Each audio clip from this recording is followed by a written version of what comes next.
అమ్మాయి తన కుక్కకు ఒక పాత పాత్రలో ఆహారాన్ని వేస్తూ ఉంటుంది. అయితే ఆశ్చర్యంగా ఈ ఆహారమంతా మాయమైపోతుంది.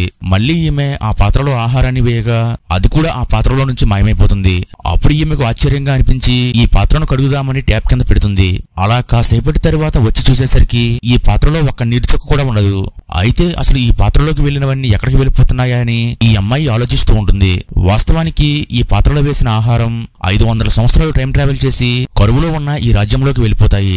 అప్పుడు యువరాజు ఈ పాత్రలో వచ్చిన ఆహారాన్ని చూసి దీనిని దేవుడే పంపాడని అలాగే దీన్ని తినబోతూ ఉంటాడు. అప్పుడు మంత్రి యువరాజును ఆపి, ఇది శత్రువుల పన్నాగం కావచ్చు, ముందు నేను తిని చూసి ఇందులో విషం లేకపోతే అప్పుడు మీరు తినొచ్చని చెప్తాడు.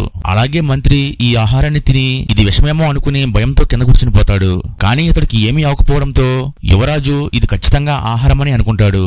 అయితే ప్రస్తుత కాలంలో ఈ అమ్మాయి ఈ పాత్ర ఏంటో అర్థం కాక చూస్తూ ఉంటుంది. ఇంతలో యువరాజు దేవుడికి కృతజ్ఞతలు చెప్తూ ఒక లేఖ రాసి దాన్ని ఈ పాత్రలో పెట్టి కాల్చుతాడు.